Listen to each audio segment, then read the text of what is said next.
Gonna start letting people in.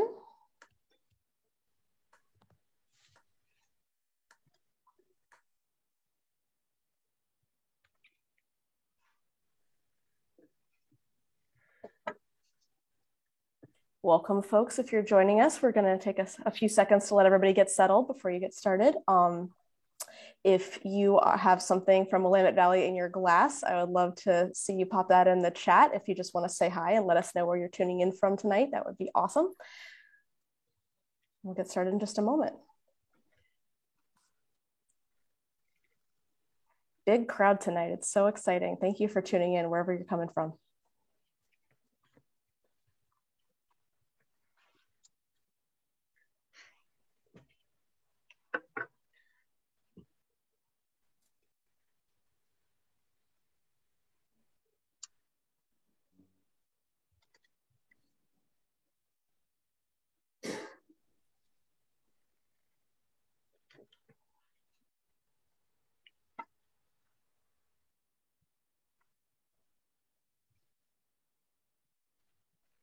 All right, already 100 participants. I think we should go ahead and not keep these folks waiting.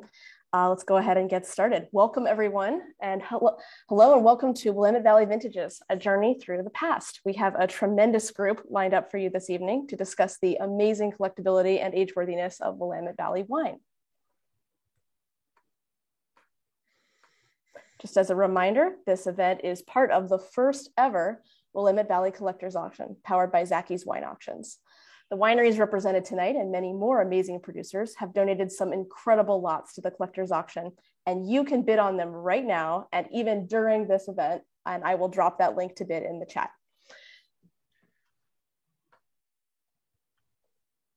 And now I'd like to introduce tonight's panelists. From Christum Vineyards, Steve Dorner. Hello, everybody. From Division Winemaking Company, Kate Norris. Good evening, everyone. From Belpont, Brian O'Donnell.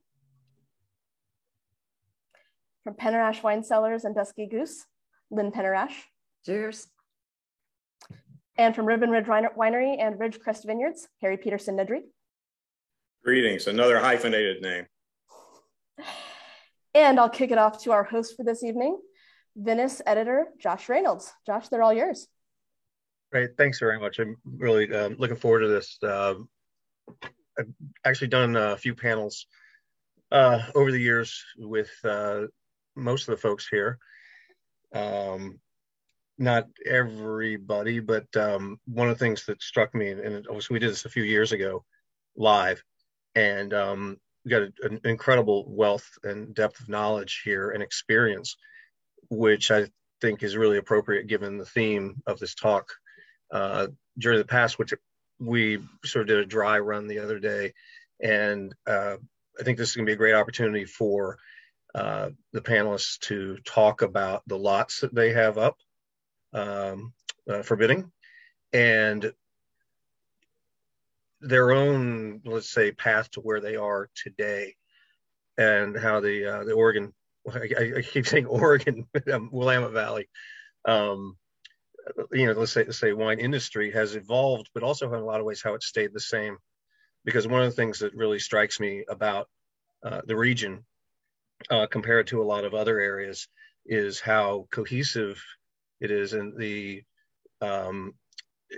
let's call it, the fraternity of producers, and how much overlap there is between the different producers, and how it's a very tight community.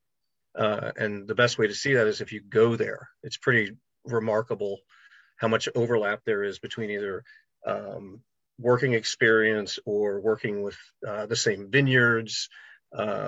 Somebody who's an intern turns into assistant winemaker, then shifts over to another winery. It's extremely cohesive. Again, the best way to see that is if you actually go there. And maybe the way to sort of jump off here is maybe go with the person who I think might have the longest experience in the area, and that would be Steve. Well, Josh, Lynn. I would think it would be Harry or Lynn. Is it? Okay, well, okay, Lynn, who came from California and started out with 1988 when she moved up there, Lynn, what brought you there, and in sort of briefly, how did you get to where you are now? Yeah. Well, I was laughing because last time Steve and I did this seminar with you, he didn't believe that I'd actually almost had 40 vintages under my belt. And I really, really wanted to bring Neither do I. I wanted to bring my Domaine Chandon employee card that I just found when we moved from 1981. So I started off at UC Davis, graduated from Davis, and was immediately hired in the Napa Valley. And so I spent 8 years working in the Napa Valley. I was working at Stag's Leap Wine Cellars. And I got a call from a gentleman up in Oregon, and his name was Paul Hart of Rex Hill Vineyards, and he was looking for a new winemaker. So he flew me up and interviewed me and hired me the same day. So I left Napa Valley, came up here with my husband, Ron, and we became part of Oregon back in 1988. And from there, I spent 15 years at Rex Hill Vineyards, and Ron and I started our own project in 1998. And that's when Penner-Ash Wine Cellars was born. I still remember the first time I visited your new winery with in that tasting or the room with the amazing view of Mount Hood, where you walk in the room and it looks like a picture. Yeah. It sits like right in the middle of that window, which is pretty impressive. Intentional. Yeah, it looked that way. And I remember also the architect, whoever put together your winery, who I believe also did Van Duzer, right? I don't know if he did. I know that he did Bryce's house, and he redid Shea. Yeah, he did Van Duzer because he had you have those vents way up by the ceiling that open up at night to bring in all the air. Yep. And this is also something I hope we can touch on, because we talked about climate the other day. We don't have a lot of time. It seems like we do, but we don't. And just with the climate, with things changing in these warmer vintages, and I think it's important to remember that with the Willamette Valley, with so many, we're really talking about a coastal influence. And at night, and Steve, of course, can really talk about this down in the Willamette Hills with the wind that comes through. I just thought it was so cool the way that your building could take advantage of that nighttime wind. Yep. And this natural cooling, it was pretty impressive. I'd never really seen anything like that before. And I remember it was pretty new at the time. And I remember you were showing how they open and close with a remote control. Like it was pretty impressive. That was the most challenging thing, was getting the engineers to understand what I was trying to do there. Good. So next, maybe we move to would it be Harry, who was the next longest around there? I'll be glad to pipe in. I began in 1980 looking for property because I've been bitten by the you drink too much and make decisions afterwards sort of bug. And so in 1980, we found a first property which happened to be above Dick Erath's original vineyard, overlooking it in the Chehalem Mountains, but I was on the top of Ribbon Ridge. And that property, I don't normally tell this, but the piece of property that we found, or that a realtor who was very knowledgeable in vineyard land at the time found for us, was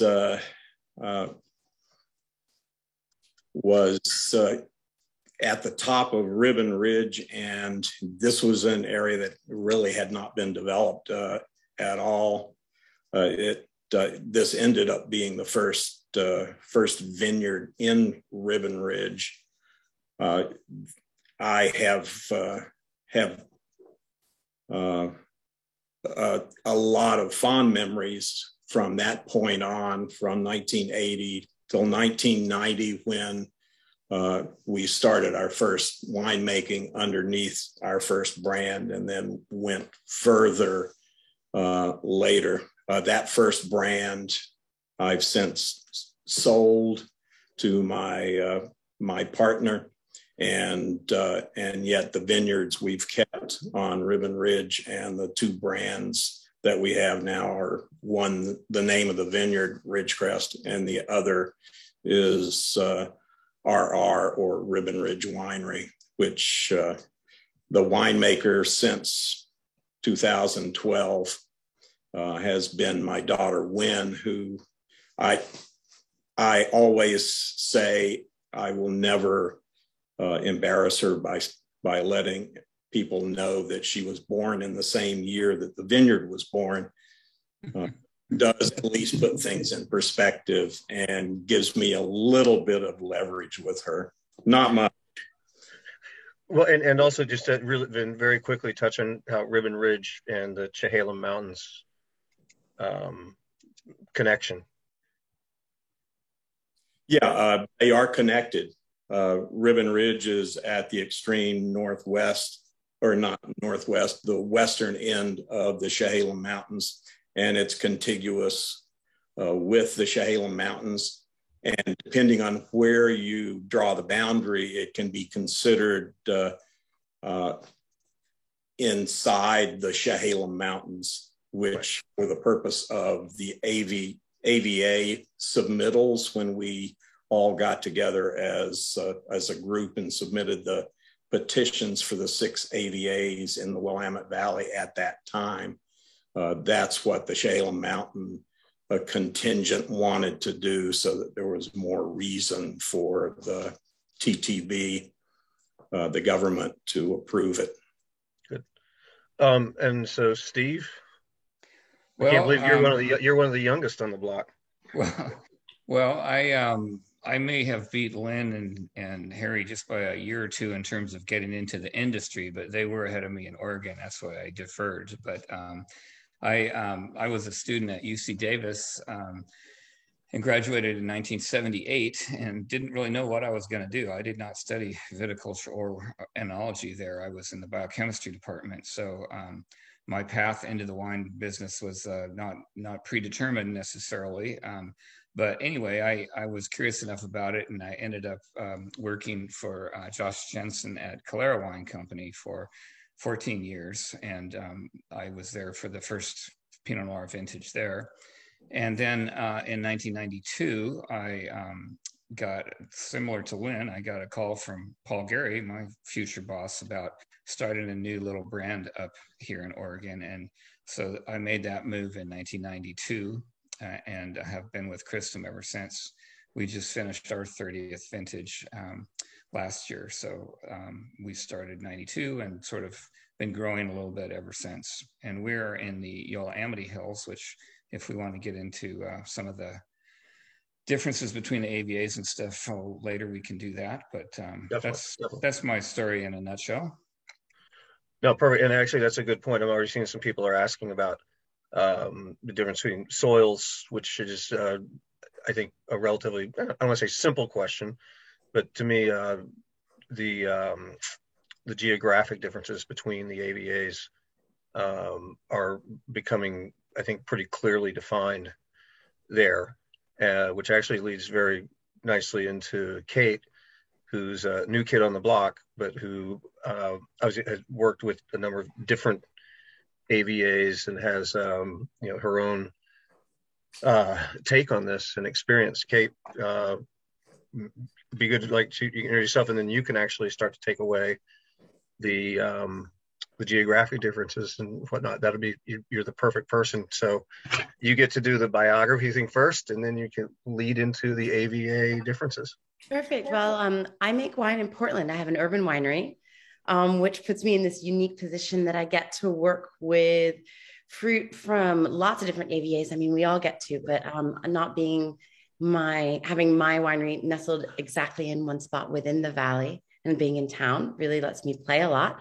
I've actually been making wine here in Portland since 2010 with my business partner and co-winemaker Tom Monroe. And we moved here from France. We were making wine in Burgundy and the Loire and the Beaujolais before that.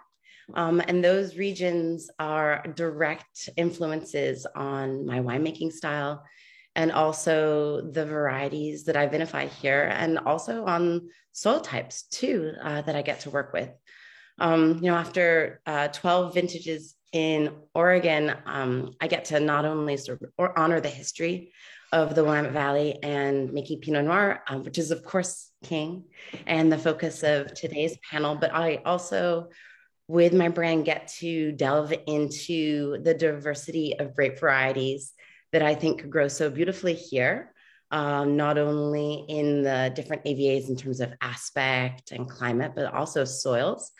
And then most notably for me is my focus on Gamay, which is my passion project, and which also has great aging potential here in the Willamette Valley, along with our excellent Chardonnays and Sauvignon Blanc and Syrahs. The list goes on, and I think you'll see that represented in the catalog too. So yeah, when it comes to AVAs, I think that we each have our favorites, right? For me, and I think for Steve also, the Eola Amity Hills is really, really special to me. The western and eastern facing slopes, and also the top of the hill, having such different climates and also such different soils. The western facing slopes of the Eola Amity Hills are much more marine sedimentary, which has, if you can hear my puppy, he's squeaking on his toy in the background, I'm sorry, Pocket. Which I think we talk about minerality in wines and whether it's true or not, but I always taste this incredible salinity and structure from those that I see carry through from vintage to vintage, and also when the wines are aging. It's something that I tasted in my 2010s, which is that first year that I made wine from this small vineyard on the west facing slopes. And those soils are just so important, I think, to that character and to that aging potential. Steve, what do you think about the soils up at Cristom? Can I interrupt real quick? Because I just realized when you said Gamay, and this I feel horrible.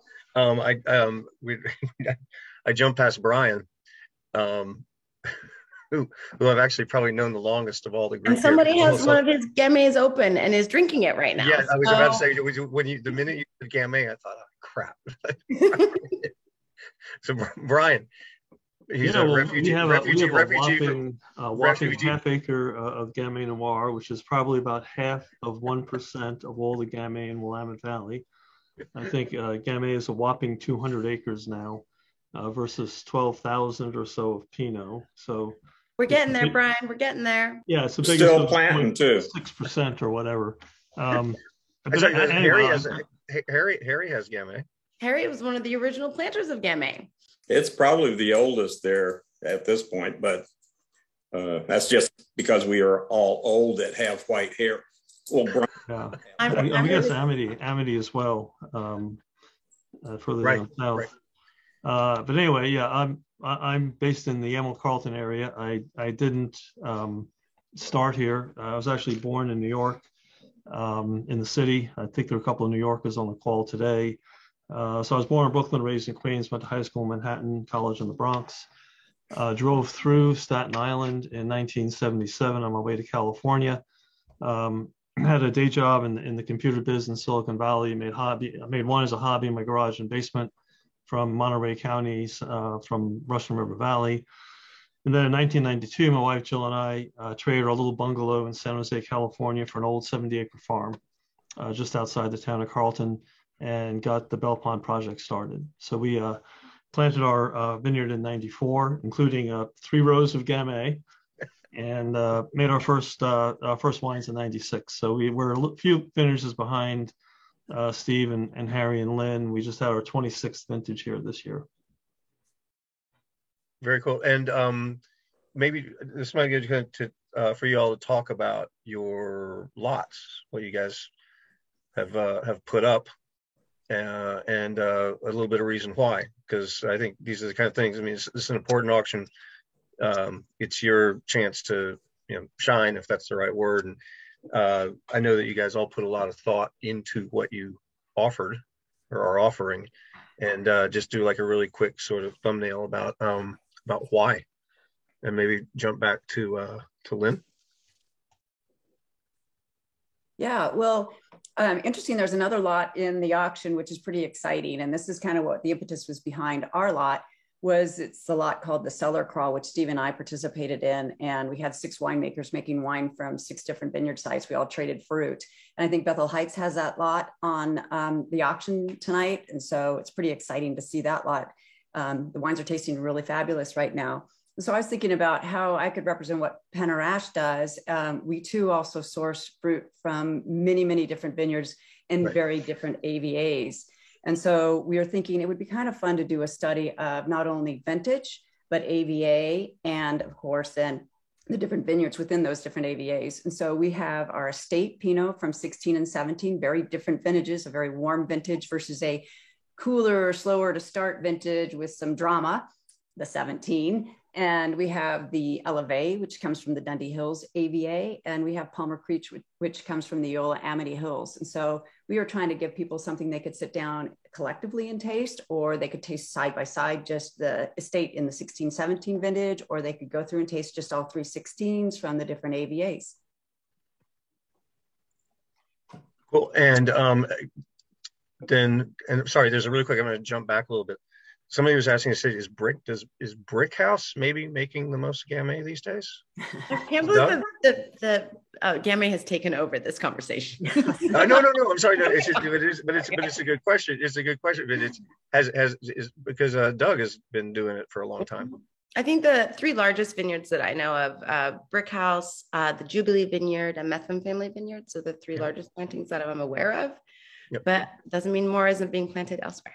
But I just thought it was an interesting question because Lynn was talking about working with a lot of different areas and whatnot, and I'm not sure how many people know that Lynn was one of the first people in the Willamette Valley to also start working with Viognier and Syrah from down south, and the wines are excellent. You don't see them a lot, but I think it really contributes a lot to the diversity of what's happening, with winemakers there. I mean, even you look at Steve. Steve does Syrah. Viognier, Chardonnay, of course, which has been around forever. Brian doing Riesling, obviously Chardonnay, Gamay. Thankfully, I'm really happy that he keeps doing it. Harry, obviously, with Riesling, all the other white varieties. That's one of the things I think that is really interesting about the Willamette Valley is that people are still keeping either their minds open or the varieties that brought them to where they are now, they're sticking to. And I love that kind of fidelity.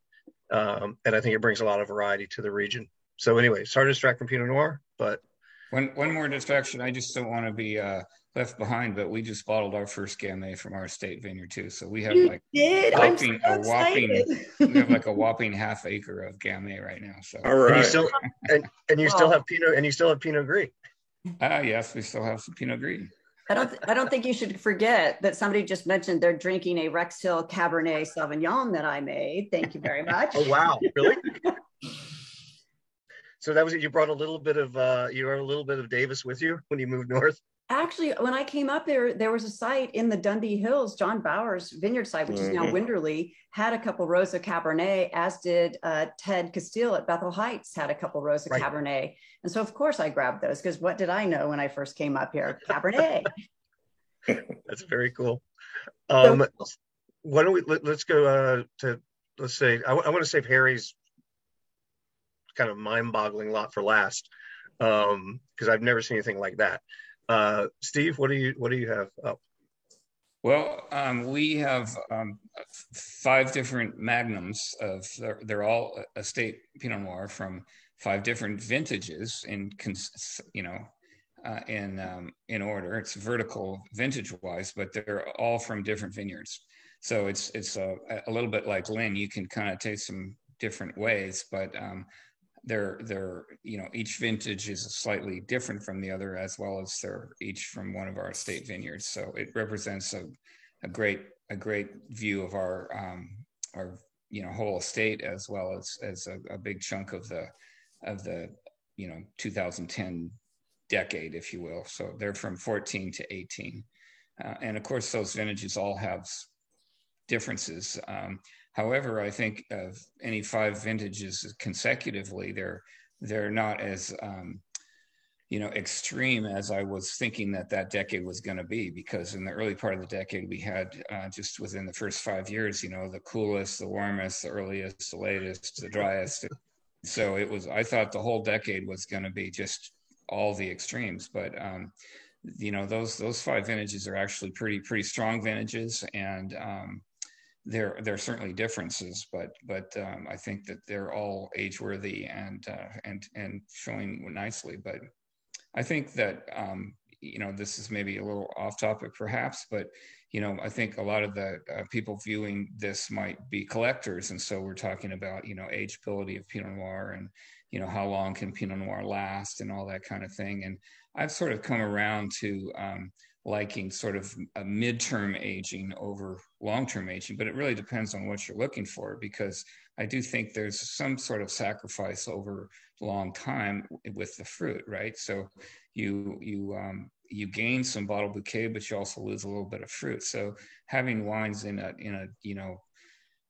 8 to 15 year range to me is perfect, but that's a total generalization. There's exceptions. Well, it's not a rule anyway, but I mean, there's always going to be exceptions. Some wines won't last 8 years, and other ones will easily go past 15. So that's just my sort of nice window of opportunity for drinking, I think, because I know most people who drink wine don't age them at all, and so there's something to be gained by putting wines down for a while. That's for sure.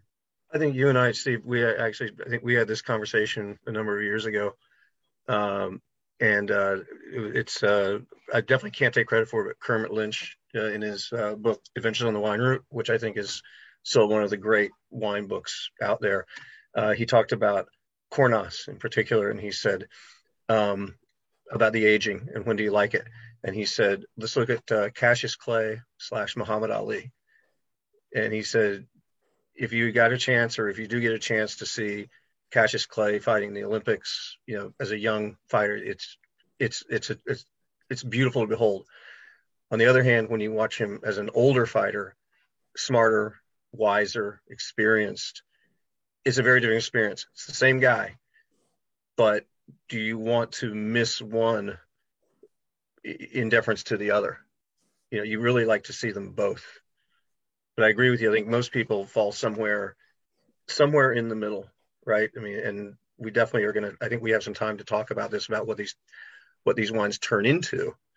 But there's no question that young Oregon, Willamette Valley Pinot Noir, I keep saying Oregon, has this amazingly beautiful fruit, and great perfume. They're not, it's not hard to love young Willamette Valley Pinot Noir. That is for sure. And I don't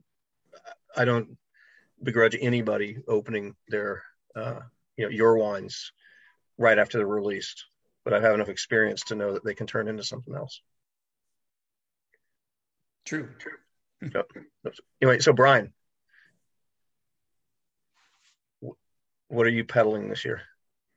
Yeah, so I sort of followed Steve's lead, but we did 6 magnums instead of 5, because when we go to ship them, you can fit 6 in a box. So it just seemed more practical to do 6.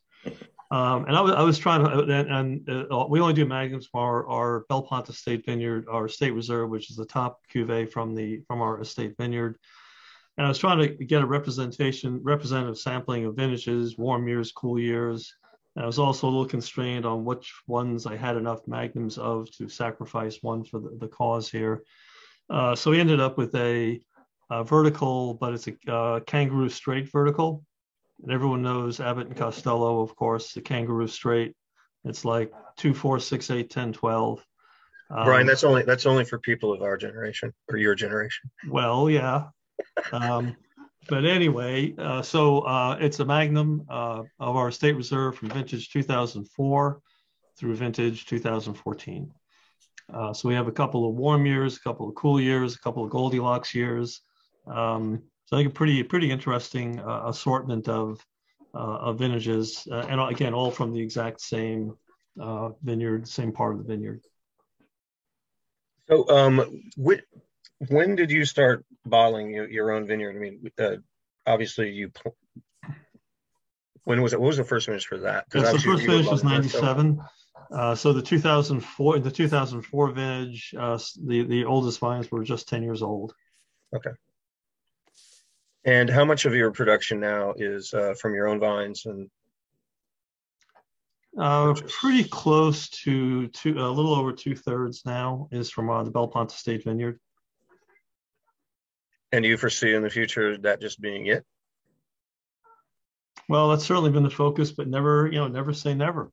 Well, especially somebody shows up at the door with a really nice site and good fruit, we're all ears.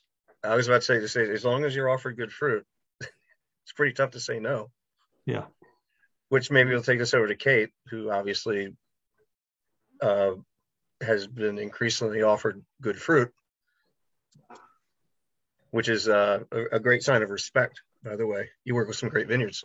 Thank you. Yeah, no, it really is an honor to be able to work with some of these vineyards. Our offering for the auction is to go back to Gamay Gamay, because I really believe in looking at the lens of the Willamette Valley through that grape variety. And when we think about aging potential, we think about structure, right? So acid and tannin, and then we think about stability and beautiful balance. And I think that plays out differently from variety to variety. And Gamay holds a structural component for me, which is acidity in spades. And it holds it in our cool years and it holds it in our warm years here. And it's an element that I'm really comfortable with in my winemaking. So really wanted to show 2 different sites over 3 vintages for each. So the first being Methven Family Vineyard, 2012, 13, and 14. And then Redford Weddell, which was owned, just sold this year by the amazing Myron Redford, who was the original Gamay drum banger in the Willamette Valley. And so his vineyard for 15, 16, and 17. And what I actually found really interesting about this lineup is the years that I find excellent for Gamay are not my favorites for Pinot. Like I really, really love 14 and 16 for Gamay.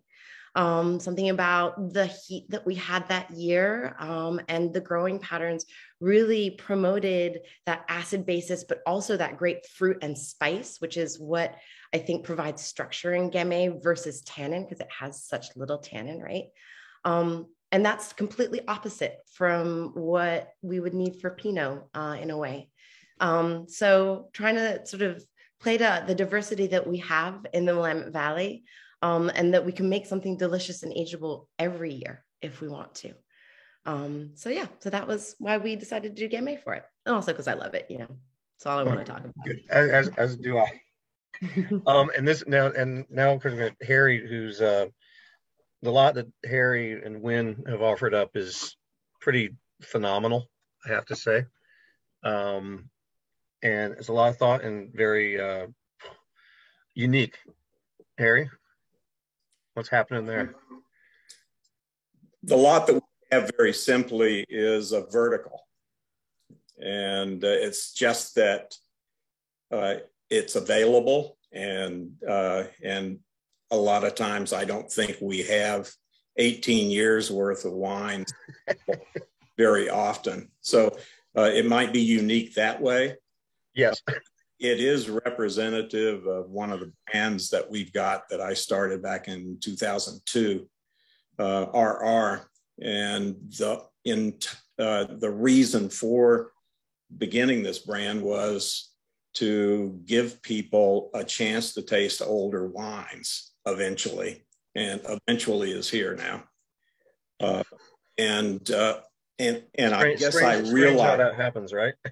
Yeah. Age, years gives age, gray hair, older vines, wisdom. Hopefully, some wisdom for winemakers. But age also, I think, either dispels the myth or propels it forward that Pinot Noir can't really age. And it also, if you take a vertical that's extensive like this 18 lot RR vertical, it gives you a chance to determine for yourself where on that spectrum that Steve and Brian were talking about, where you end up. How much aging is enough or too much is a subjective thing.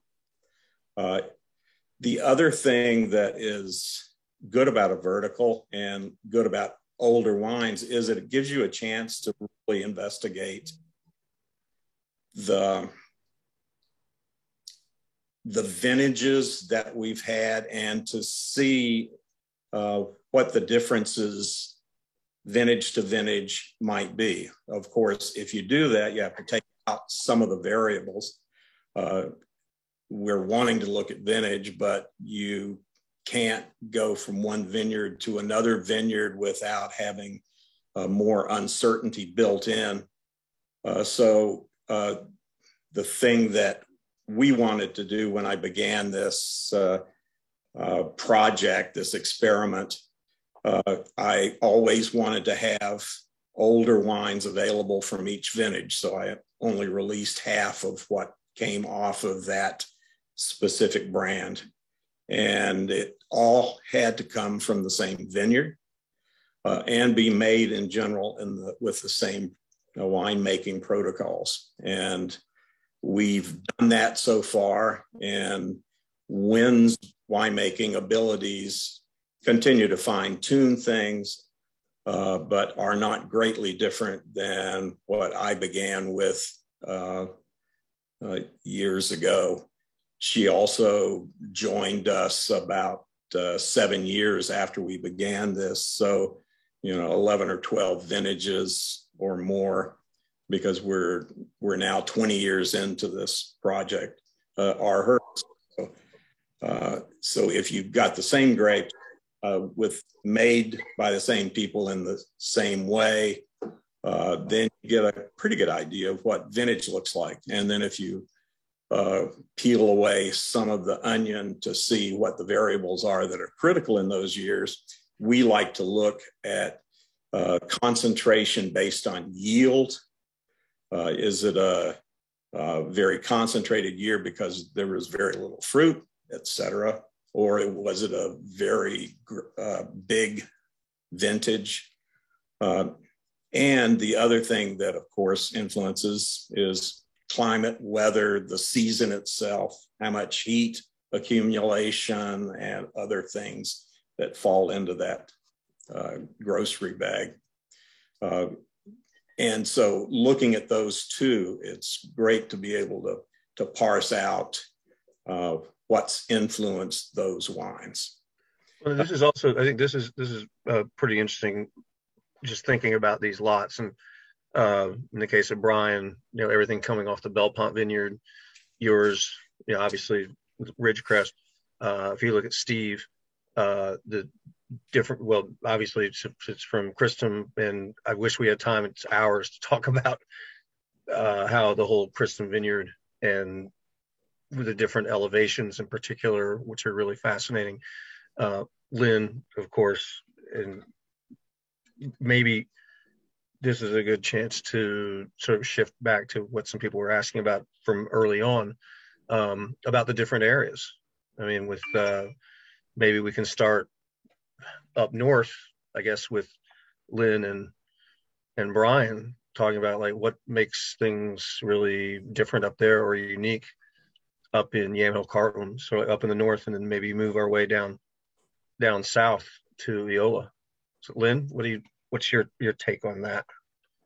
Well, I mean, each of the different AVAs we work with have very different weather patterns, which is really important to us. And I think that's one reason why we focused on early on sourcing fruit from multiple different AVAs, because it allowed us that kind of spread a little bit in the cellar as far as picking goes, dynamics. I mean, I always like to reflect back on the 2012 vintage. Though it was a great vintage, it was also a nightmare with the storm that came through the Yamhill Carlton AVA area and literally stripped fruit off of Shay's vineyard property, off of our vineyard property. And if we had only been focused on our vineyard property, we would have had no fruit that year. But fortunately, the Dundee Hills and the Eola Amity all produced a fine crop for us. And so we were able to go ahead and manage to make the wines that we needed to make that year. The Yamhill Carlton, we're a little bit unique. I don't know, Brian has to address his own situation, but our soils are both sedimentary and we also have some basalt clay loam up there, which is unusual. But you guys are only about what, 5-10 minutes apart driving. I mean, you're effectively on the same road. Yeah, pretty close. I mean, you could probably fly pretty quick over there. The USGS actually came out to our property though, because they could not believe that we had identified some of this basalt clay loam. And so they all have their theories as to why we have it on our property and what could have happened. You know, there's uplift theories, there's theories that it, you know, came from somewhere else. But that said, it creates a very dynamic situation for us on our own property, having both soil series on our property. And so we planted the same clones in each of those soil series to be able to blend together to create our estate Pinot. We're also in a unique situation because we kind of have a rain shadow around us because of the way the Chehalem Mountain protects us. The Dundee Hills protects us a little bit from some of the east winds that come in, yet we still get that cooling nighttime weather that you see somewhat from the Eola Amity area. So we're blessed by that, and that we have earlier pick dates than a lot of people do, but we're also protected somewhat from the rains that come through. And so it makes a very unique, very structured, very dark fruited wine up in the Yamhill Carlton AVA. And which clones did you choose to plant there, by the way? We have Pommard, 777, 114, a tiny bit of 115. I'm not a huge fan of it, so we just have a little bit on our property. 667, 767 Pommard, and 115. And we would have had Wadensville, but at the time we planted our vineyard property, there were no cuttings available. So to this day, I'm very frustrated by that. So I buy it from Harry instead. Oh, okay, cool. And so you were planning, I mean, wow, I realize this, like, we should do another whole conversation about clonal selections, because I think it's absolutely fascinating, especially looking at, you know, the old Pommard, Wadensville, Corey clones, and how the Dijon clones have worked out in certain places. You know, I mean, the Willamette Valley is such a work in progress, and people figure out what works where. I'm a big fan of 115 in general, no matter where it is. I just think it's like, it's the magic Dijon clone. That's my own take, and very adaptable, especially in cold areas, et cetera, et cetera. But to be continued. So you have a lot of clonal diversity, obviously. We do. And I mean, it is interesting too, because I do prefer certain clones in different areas. And so it's been really, really fun trying to discover what you want to see where. And a lot of times people come to me and ask, what should I plant? And it's great to rely on your background and your experience and say, well, I think this is really, really what you should be planting. And when you're talking about ageability now in these wines, I'll be honest, I think some of the best wines that I have made come from those original clones that were planted in Oregon, the Pommards and the Wadensville. They tend to have more structure and ability to stand up to time. Whereas the Dijon clones for me are this really beautiful top dressing and gorgeous fruit and gorgeous mouthfeel, but I don't know that I'd be 100% ready to just put a single clone of 777 or 115 in the bottle. And of course, the interesting thing, and this is one of the things that fascinates me about wine, anywhere it's from, is you only get one chance a year to find out. Yeah. Right. I mean, so. And we're all still working on that. I was actually talking with one of my daughters the other night, and we were talking about Vermeer painter, and there are only 26 Vermeers in the world, apparently. And I said, you know, that's kind of like how many vintages most winemakers, or somewhere around there, that they get to say, that's my oeuvre, you know, that's my work, you know, right? One shot a year. Yep. So you got to choose things carefully with your name on it. Steve, dare I mention climate change, because it takes that palette that we're given a selection from every year, and it now kind of throws it to the wind. As it were. Plant more Gamay. Yeah. So Steve, you obviously you've been at Christum since day one, and you brought, you know, obviously your experience up from Calera. What about the soils and the climate and clonal selection down in your neck of the woods? Steve, you there? Steve's on mute. Yeah, I was muted. Excuse me. Well, things are different up here, obviously, than they were down there. I mean, especially the soil. We had completely opposite pH down at Calera than we have here. But in our AVA, and compared to Kate's, we're more east slope on the Eola Amity Hills. We have predominantly volcanic soils over there. We do have a little bit of, you know, flood soils down at lower slopes, we have some sedimentary soil, but it's not the marine-based sedimentary soil so much as it is the Missoula flood soils when you get down on lower elevations. So most of the property is on volcanic-based material, but there's a huge range in that volcanic series. You know, we had some pits that we did for one of the OPCs or something, you know, 5 or 6 years ago, just probably 50 yards apart, you could throw a rock in them. And one of them was just full of boulders and maybe, you know, 8 or 10 inches of topsoil and very, very, you know, rocky. And just down the hill, you could walk into the pit and it was over your head. It was all just one, you know, red soil jory that was all uniform and not a rock in it. And so just within that short range, you have that big difference in water holding capacity and mineral content and stuff like that. So it's fun to have that whole range of soil types down in our vineyard. And then, you know, again, we have a lot of altitude difference, and so that adds more diversity to it. And it's why we've got, you know, right now 5 different estate vineyards that are all unique. But one of the features I think that's shared by all the AVAs, but we kind of are directly in line with the Van Duzer corridor, the big cold air that comes in off of the Pacific. And that is one of the defining things about our area is this kind of very, very strong wind that we get almost every afternoon. And it you know, gives us a big diurnal temperature change. A lot of times when we were doing some events out on our porch, you know, everybody would be in shorts and short sleeves, and by the end of the night, we'd gone through our taste room and given out all the swag we had because everybody was freezing from, you know, the temperature dropped 40 degrees or something just in a few hours. I was laughing, Steve, I rented a house right next to, I think, the Eileen Vineyard right at the top of Christum for my interns this year, and it had a swimming pool, and I wondered why it's so freezing up there. So. Right. Yeah, it's true. Even in the summertime, it can get pretty chilly with that wind blowing. And real quick, you mentioned, and I don't want to go too deep into the soil types, but you mentioned the Jory soils. Mm-hmm. It's really defined area. What do you think that gives to your wines?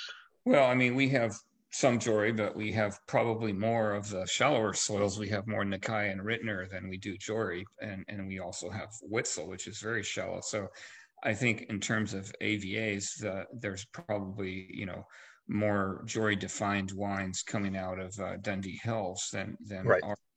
But to me, Jory has probably the most water holding capacity, and so in a dry, hot year, that soil tends to perform quite well because you'll retain a little bit of the you know, freshness of a cooler vintage, even if it's really hot. I think that's a benefit. Now that's assuming that you're not irrigating and stuff, but having enough water to sustain vines in dry years is important. So that's where I think Jory kind of shines, and then vice versa. If you have a wet, rainier year, then you're better off having some shallower or better drained soil. So it really depends on the vintage as well. But I think that's why having, again, diversity in soil type and clones and Coopers. I mean, I'm a big fan of complexity from diversity. You know, I mean, I'm like Lynn, I wouldn't want a single clone of Pinot Noir, even if it were my favorite, because I think you can make more interesting wines by having a whole bunch of different clones and having a whole bunch of different soil types, and everything makes the wines more interesting, if you ask me. Yeah, we'll bounce back up north to Brian and Yaml Carlton, and you know, your spot, especially with you, since the lot that you have up in the auction is off your estate vineyard, so you have a fairly uniform soil there on your home site, right? Yes, it's fairly uniform. It's a shallow marine sedimentary soil, so it's basically an old petrified ocean bottom. That's been pushed up. That's been pushed up. Yeah, so we have anywhere from 18 inches to 3 feet of silty clay loam on top of that, and then we've got sandstone. That's basically the soft sandstone. You wouldn't build a cathedral with this stuff. You can break it apart with your hands. The vine roots go down 20 feet into it, and they're basically anchored in this old seabed. And consequently, to me, the wines from the Emerald Carlton always have a whiff of sea breeze and a lot of herbal floral qualities. So it's almost like an herb garden planted next to the ocean. That's what these wines always smell like to me. And for those collectors here that might dabble in the wines of the Piedmont, to me, the Emerald Carlton wines, especially with a little bit of age on them, getting to 10 plus years, are very often reminiscent of good Nebbiolo. You get the kind of a rose, a petal, and a licorice and anise thing going on, good and plenty candy box, I like to describe it as. And they can fool you with about 10 years of age. As Lynn mentioned, the wines tend to be more dark fruited, fairly structured. As you move across Willamette Valley, it's a generalization, of course, from east to west, the wines tend to get more and more tannic and more structured. Yeah. The closer you get to the close range. And obviously, and Harry's very firmly rooted, literally and figuratively, in the Chehalem Mountains, and obviously Ribbon Ridge and that connection, like we talked about. Harry, what do you think sets that apart from Emerald Carlton, which you're very close to? I mean, the easiest way to get to a lot of the wineries in Yamhill Carlton is via the Ribbon Ridge, driving down that road. Could be. We're both on ocean sedimentary soils, and Ribbon Ridge, by virtue of being as small as it is, Ribbon Ridge has less variety as far as the soil is concerned there. It definitely is a Willackenzie, Bell Pine, those sort of soil series. It does give wines that are a little darker. It very much, Yamhill Carlton and Ribbon Ridge are very similar as far as the blackberry, Marionberry, even huckleberry, those sort of attributes. And it does differ, of course, vintage to vintage. Differs based on how much water you've got that has been retained in the soils. Obviously, temperatures, hotter years give darker fruit. Less water gives darker fruit in shallower soils. And if you've got all kinds of combinations of that on your site, which we do on the 120 acres or so that we don't have planted, but that we've got there, it's a wide range of attributes that we can find from one lot to another. The different clones are definitely something that's of interest. It throws another wrench into things. I personally am thinking, especially as climate change comes forward, that we're going to have to reevaluate a lot of the clonal trials that were done years ago and all the way back to Raymond Bernard and University of Dijon. I think we ought to dust off some data and see which ones were not appropriate to plant in the Willamette Valley at that time, and see if we've got some that demand more heat. We're obviously playing with a lot of different varieties that require more heat than, say, Pinot Noir and Pinot Gris.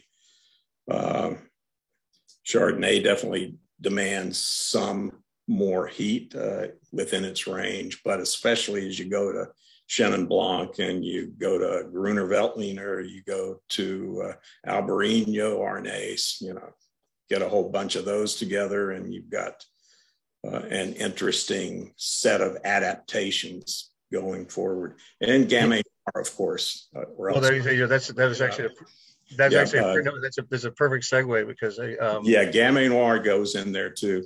Well, because Bob asked, and specifically Bob says, as a kid, AVA sources and selection of fruit, directed really at Kate. Yeah, I'm really happy because my 3 AVAs that I work with are actually represented by everybody else on this panel, so it was rad. We work with fruit mostly from the ribbon. Did you say it's rad? Rad, yeah. Watch out, born in 1980. Make us all feel really old.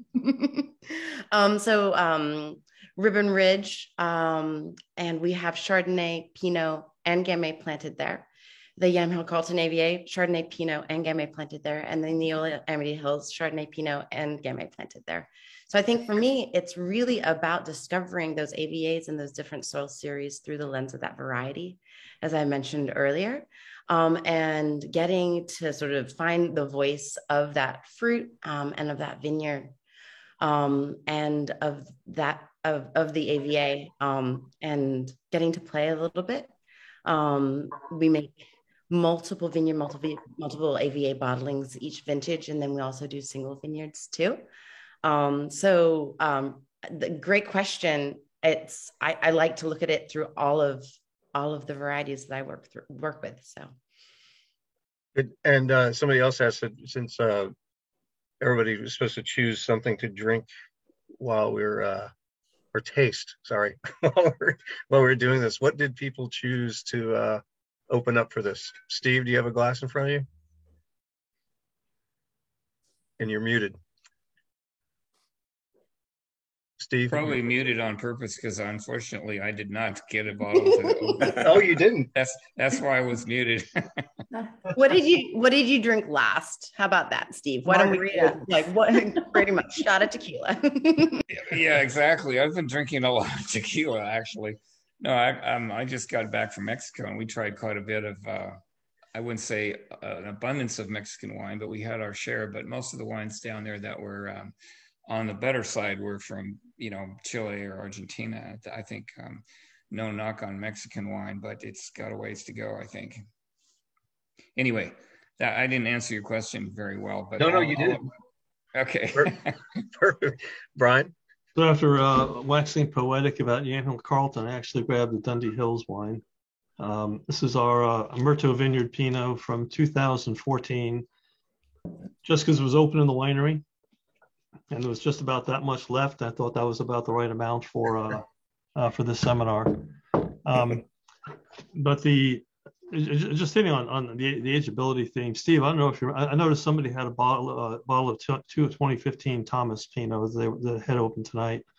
And one of the most profound Pinots I ever experienced was a 2001 Thomas Pinot. And Steve, you were there. I don't know if you remember it or not. Oh, yeah. This was like 5 years ago. And the wine from a forgotten vintage, 2001. The wine was stunning. Right. Stunningly good at 15 years of age from a forgotten vintage. So. Yeah, I mean, sometimes those vintages that we all neglect a bit turn out to be, maybe it's because our expectations are a little lower. I don't know, but they are very big surprises when they turn out so well. And I've had that happen multiple times. Well, we talked the other day about this, touched on it a bit. I think one of the great attributes of Willamette Valley Pinot, generally speaking, is the fruit intensity allows the wines to age remarkably, and I find to age very slowly. As I mentioned, I've been doing this for quite a while, and I have run across very, very few Willamette Valley Pinot Noirs, from vintages like 01 or back in the old days, 97, even going back as far as 84. Well, 84 is a really rough one, but they don't dry out and wither out and turn into that leafy, zero fruit brown quality that I see from Pinot Noir from a lot of other regions, including very famous ones. I would agree, Josh, that sort of that generosity of fruit keeps the wine super delectable for years or decades. It's amazing to me. I mean, I'm off and off by 10, 12 years when I'm given a blind Willamette Valley Pinot Noir or Gamay for that matter. I mean, it seems like it's some kind of a birthright for the Willamette Valley to have this generosity of fruit. So it doesn't surprise me at all. What Steve was talking about, a 2001 happens to be from, I think, one of the greatest producers of Pinot Noir in the world. But John Thomas, what a good winemaker in Oregon, and there are plenty of them, can do in a supposedly off vintage, rainy, this and that, is often shocking. I mean, it can be shocking. You know, you think, you know, on paper it should be dead, and far from it. Far from it. Okay, what are you drinking, by the way? What am I drinking? I'm not drinking anything right now, but the last bottle one I had a beautiful bottle of Aligoté from a producer in Burgundy called Chantreve. And doing a little research because I also love Aligoté. So yeah, and Aligoté is actually kind of on a little bit of an upswing in Oregon, I've noticed, mostly in Willamette, of course. Lynn, what are you drinking? Well, because I'm a rule follower, I'm actually drinking a bottle of the 2017 Penarash Estate Pinot Noir.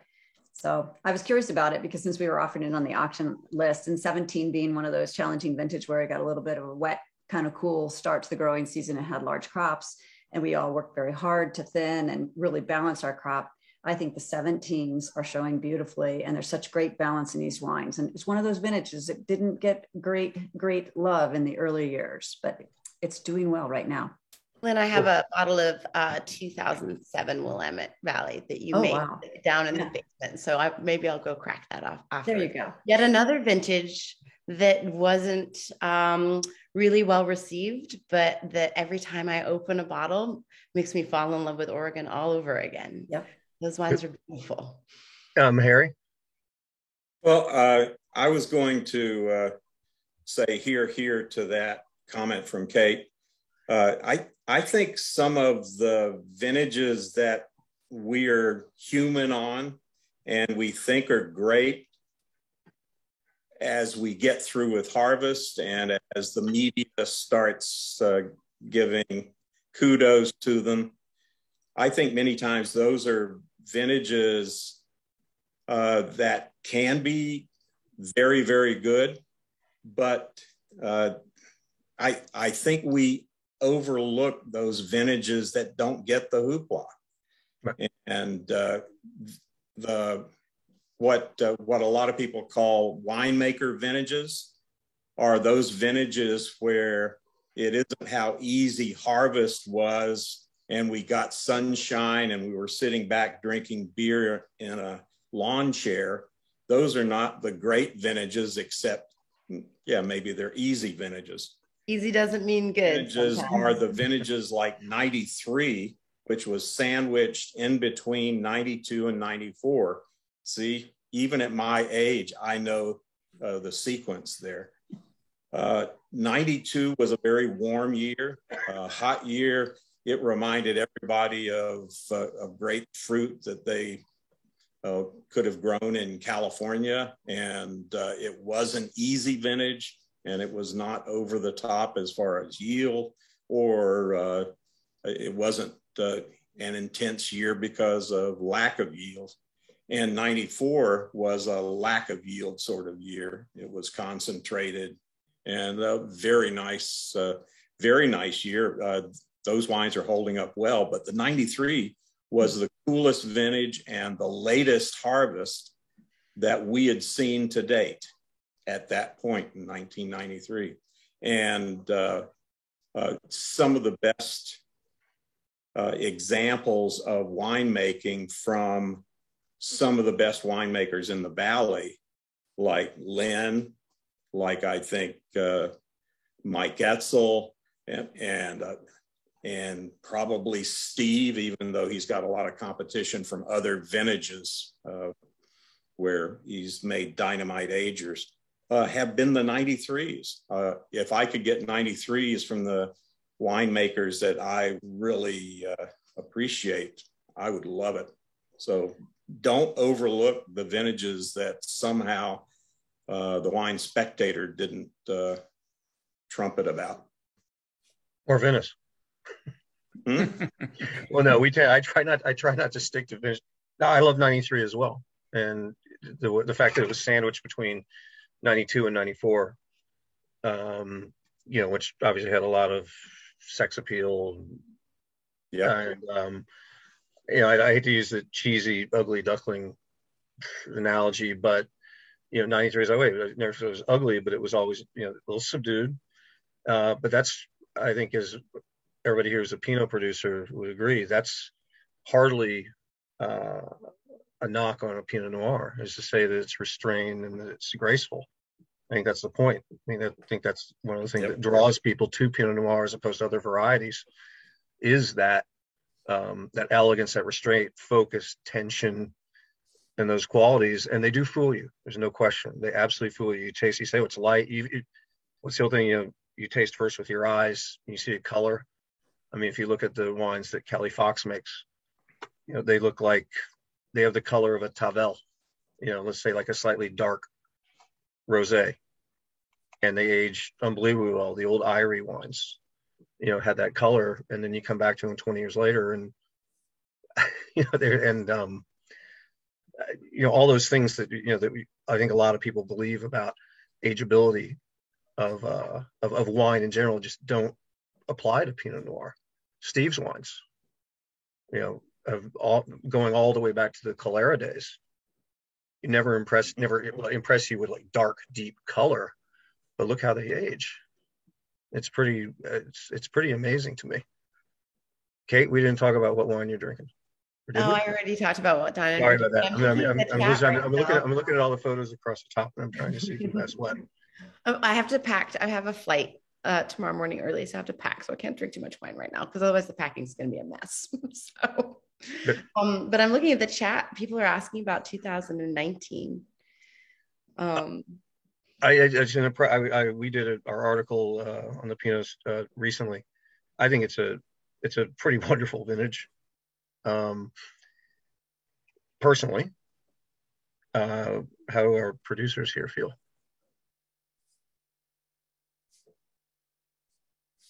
Balanced year. It's kind of reminiscent of older vintages when sure. Climate was not quite as warm as it is now. So we're going to lust for those type of vintages in the future. Yeah, very nice, very, very. I think really, as a group, very fresh, very focused.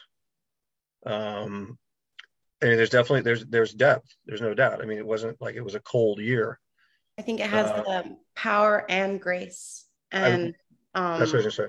Just absolutely delicious. I love the Pinots from 19. Yeah, and the whites as well. I think it's pretty damned impressive. Steve, what's your take on it? I'd have to mimic Kate. I mean, to me, that's the definition of great wine, is when you can have power and finesse together, because I think Pinot Noir is the variety that does those two things together better than anything else. And that, to me, that's definition of a great vintage, is when you can get both. We're chasing that dragon all day long. Yeah. And the 19, somebody chimed in here, and I agree. So the 19 Chardonnays are extremely impressive. And that's another subject. I mean, obviously, Pinot is the focus here, but this also shifts back a little bit to what we were talking about with different varieties. The Chardonnay situation in the Willamette Valley has just gone crazy over the last few years, and I have to give credit. We talked the other day. Harry, when I met him more than 20 years ago, told me, like probably within 5 minutes of meeting each other, he said, "You watch what's going to happen with Chardonnay in the Willamette Valley." And I didn't discount anything. I tried to keep an open mind. I said, okay, but I'll never forget that. And every time I taste an impressive Willamette Valley Pinot Noir, or Chardonnay, which is quite often these days, I always think of Harry and what he said. And it's true. I mean, it's you guys are turning into one of the most interesting places, I think, in the world for Chardonnay these days. Well, there's a great lot in the auction too. There's a couple Chardonnay lots. I think Josh Bergstrom has one from 12 to 19 possibly. So cool. A really good study of Oregon Chardonnay. There are a bunch of Chardonnay lots, yeah.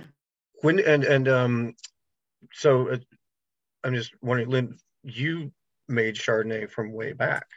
Yeah, when the average cluster size was over 2 pounds, yes.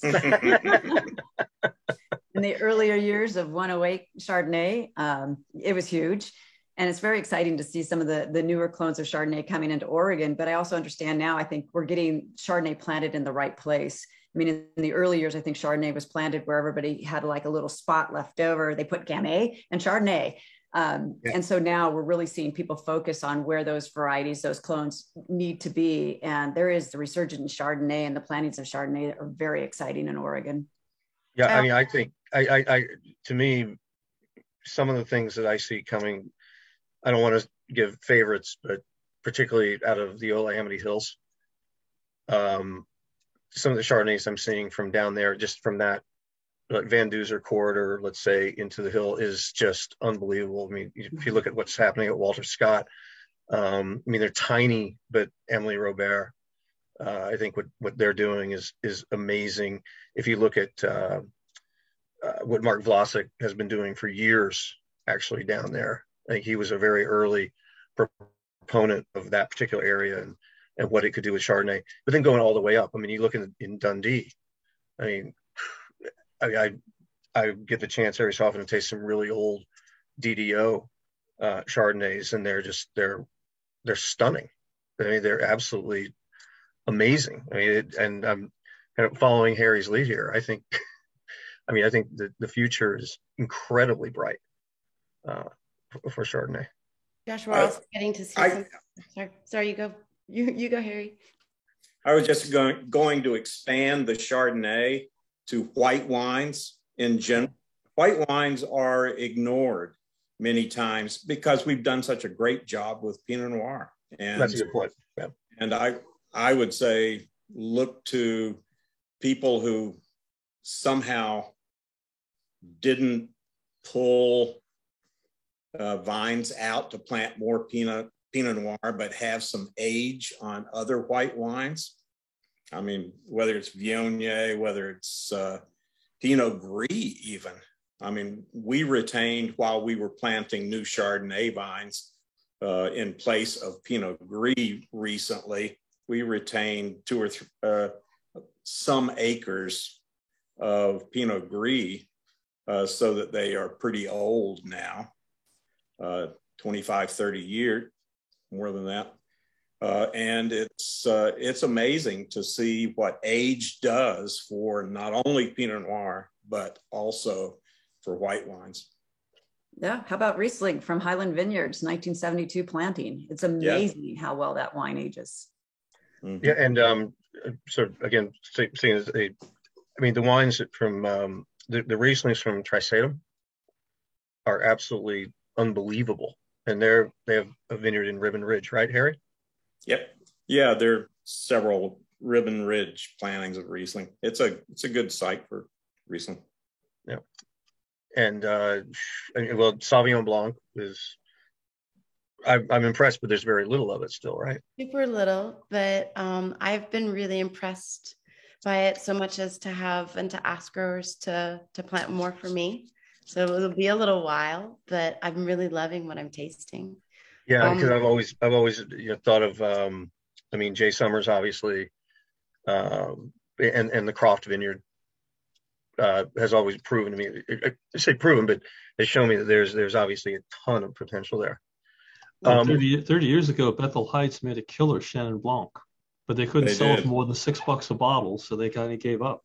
I think that was just 30 years ago for Chenin Blanc in general. They ripped it all out of Napa too, so. Yeah, the Chenin Blanc and the old real Pinot Blanc. Now you're all, okay, that's another thing which I think is interesting, since we're talking about sort of the strange things.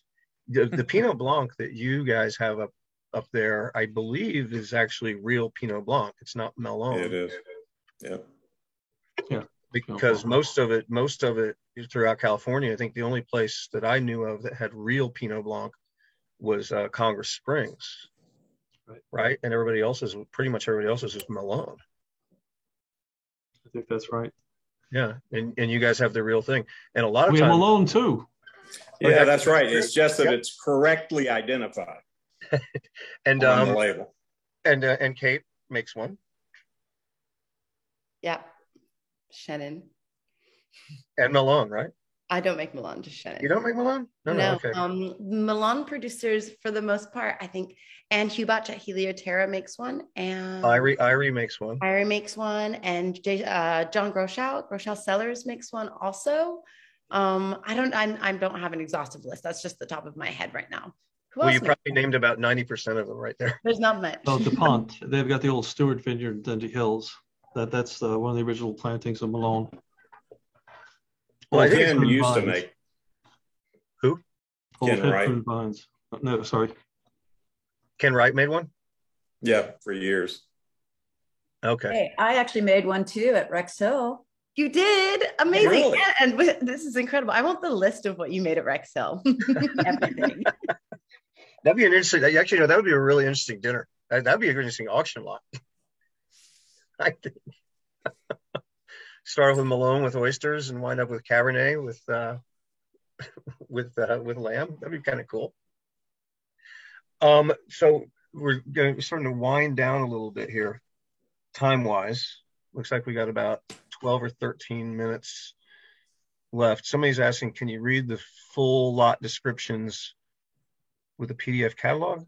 That's just Morgan letting everyone know that that link to the auction site has a catalog where you can see the full lot descriptions of all of the wines being offered. So if people want to check those out.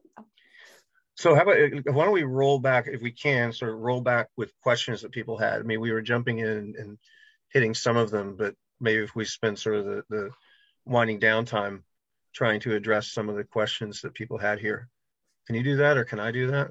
Yeah, I saw a good one a few back. I think it might have been Eric just asking about how do you know when a wine is ready to drink? You've got these wines, you collect library wines, winemakers. How do you make this decision, and how much of it is just knowing the vintage versus just getting to know your producer?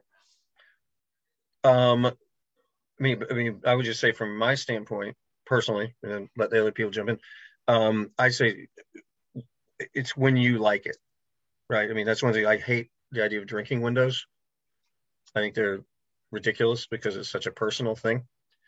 But generally speaking, with Pinot Noir, since that's the main subject, I tend to err on the side of slightly younger, while they're more, let's say, fruity. Not right out of the barrel, but that's where I go myself. Brian? Yeah, so it's a tough question. You know, I think Steve's guideline of 8 to 15 years is probably a pretty good one. You know, Bert Williams of Williams Selling always said it's 6 years for Pinot Noir, because even if it's something for the long haul, it should be showing something by 6 years. And if it's something for early consumption, it should still be alive at 6 years. But I think for what Willamette Pinot, we're certainly on Warren Steve's guideline. We, as well as a few other producers, put tasting notes on our website, going back to our first lines and kind of giving an assessment of where they're at in their evolution. It doesn't get updated as often as it should, but whenever we have a really, really good one or a really, really bad one, which is very rare, we go in and update those notes. So that's available on our site. And there are a couple of resources for vintages in general. I think the Willamette Valley Wineries has one that talk about the different vintages and the characteristics of them. Lynn, what about you? Oh, you know, it's really, that's a tough question for me too, because I think as a winemaker, we all tend to drink much younger Pinot Noirs than a lot of our customers probably are drinking. And so I do tend to gravitate to the 5 to 10 year period of time with our drinking. That said, though, I've pulled out some wines that just to blow my mind. We were talking earlier, 2001, we just had a bottle of that. I had a bottle of 86 Adelsheim. It was gorgeous. 93, just had that a few weeks ago. Last bottle, it was fantastic. So I think that's what's so exciting about Oregon Pinot Noir is we can talk about it and we can all explain what we think is perfect, but ultimately there's always that gem that you just would not expect. Yeah, and there's no perfect moment to taste any wine. It's an evolution. And so I think it helps to know what the vintage gives you, and the producer has something to do with it, but it's not like there's a wrong time to drink it, right? It's just, I think I'm leaning a little bit, like everyone has mentioned, I think perhaps a little bit earlier than I had been only because it would be such a disappointment when, you know, you've waited 25 years and it's over the hill. I'd rather get it when it's on its way up still. And so that's the only reason, because again, it's hard to go wrong with a young one as well, but it doesn't have to have 30 years of age just because it can get there. I think you can't just pick a moment and say this is when it's perfect. It's the cork. We use cork still, and Harry, you can say that that's why you don't, because there's variability there. We can't predict anything how it's going to taste exactly. You know, isn't the perfect moment when you pull the cork? It's exactly that, Lynn. And I think that it's important also to buy enough of it that you can go on the adventure with it. You know, for me, part of the beauty is to be able to open a bottle every 2 years of something and to think about how it tasted 2 years ago. I'm not talking cases and cases and cases, but, you know, 6 bottles will get you 12 years down the road. It's pretty great, right? That is the advice that I give people when they ask that question, is buy enough of it to where you can taste it on an incremental basis and know where it's been and where it's going. Yeah, I think that people who have large wine, that's a case of wine. That's okay. I say, you know, my generation 6 bottles. I think that people who have deep wine cellars are optimists. So, and that's not a bad trait, especially nowadays. Who am I missing?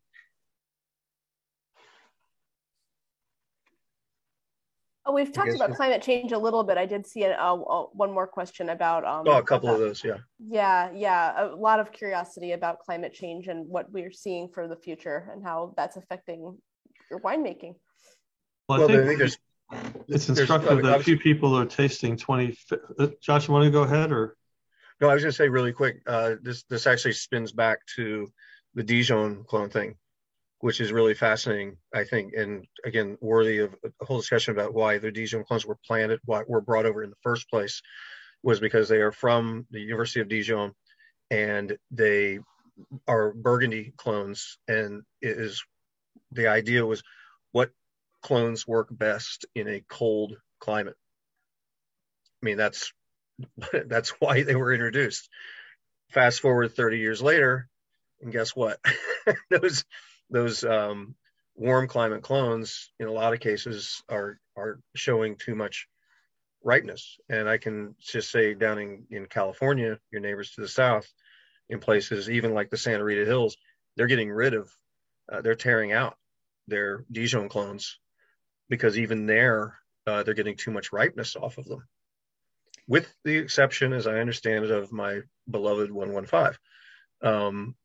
But yeah, a lot of these clones, like the 7 Series, are they giving too much dark fruit or un-Pinot-like character with these warm vintages? Yeah, I have to echo your sentiments, Josh. I mean, when we first came up here, all the advice we were getting is do whatever you can to make things ripen as quickly as possible. So we went high density, we went restrictive rootstocks, lots of different clone material. We had pretty big canopies for the row width and all that. And, you know, don't plant high, don't plant on north slopes. And now looking back, it's all like, wow, I wished we had ignored all that back then because we'd be in better shape. But, you know, we are developing higher elevation vineyards more. One of the things that I've changed winemaking wise, I think that's helped with dealing with the warmer climates, because you can't just take a vineyard and move it, but it's just letting yields go up a little bit.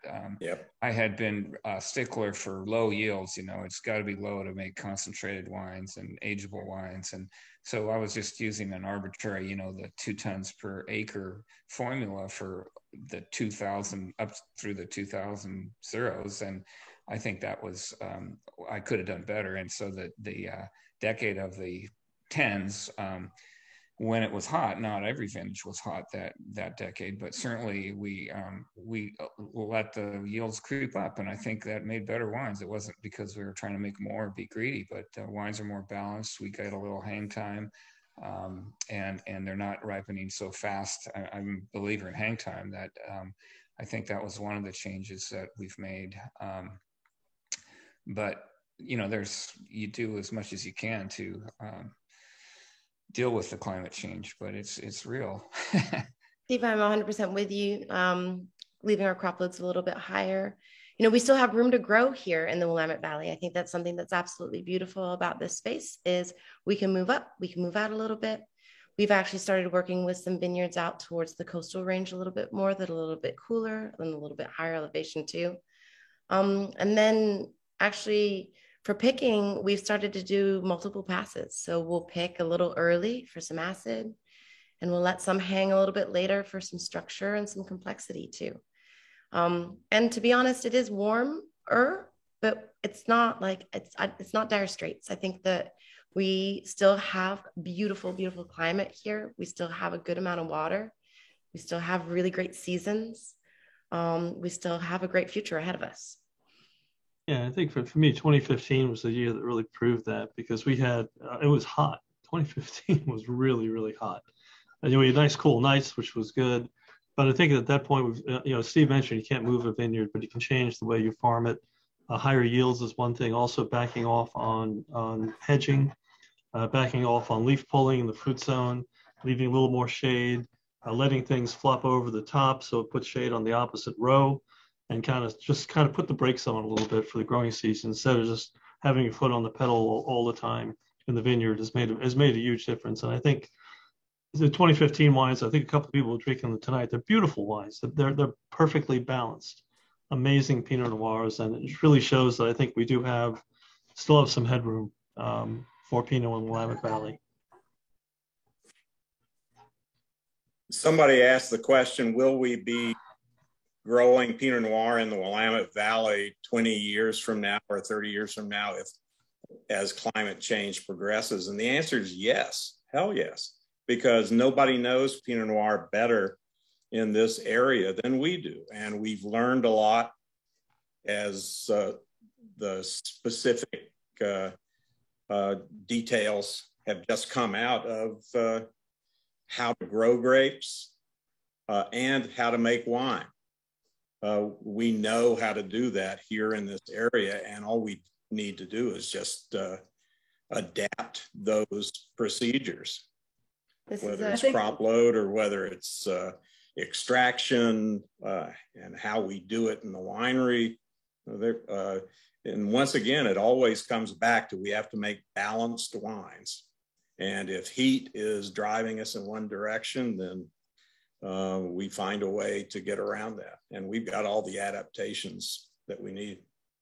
And I think there's still some tools in our toolbox too. I mean, I look at some of the vineyard sites that we all planted. Not only was it Dijon clone, it was on the RG rootstock, and we can do away with the RG rootstock, and that'll probably help a lot of that early maturity, high sugar in a lot of the vineyard sites. And so there are still a lot of options that we can to work with. And so I'm very optimistic in the next 20 years. This is a group and a community of pioneers and innovators, and innovation doesn't stand still, right? So the future is just ours.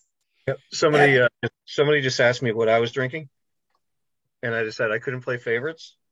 Well, I can play like one favorite. I'm drinking Ukrainian beer. Perfect.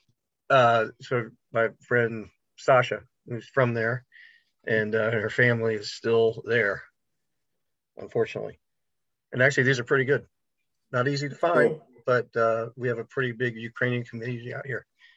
So I'm kind of enjoying those. And that's what you're sending to each one of us as gifts.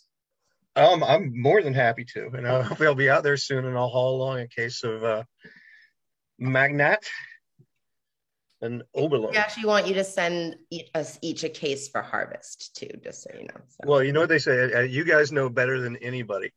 Say it takes a lot of beer to make great wine. Listen, thank you guys. I think we're at the end. Yep. Yeah. Thank you, everybody. Thank you, Josh. I wanted to note that a recording of this panel tonight will be posted at the link that I dropped in the chat. That's just our auction page on our site. And of course, bidding is open for the next several days. So please jump on the catalog and take a look. And I'm sure if you've heard about, we've heard about a lot of amazing things tonight, and whatever you're excited about, go ahead and bid, because those are not going to last. So thank you, everybody. Thank you, panelists. Thank you, Josh. Thank you, Great night.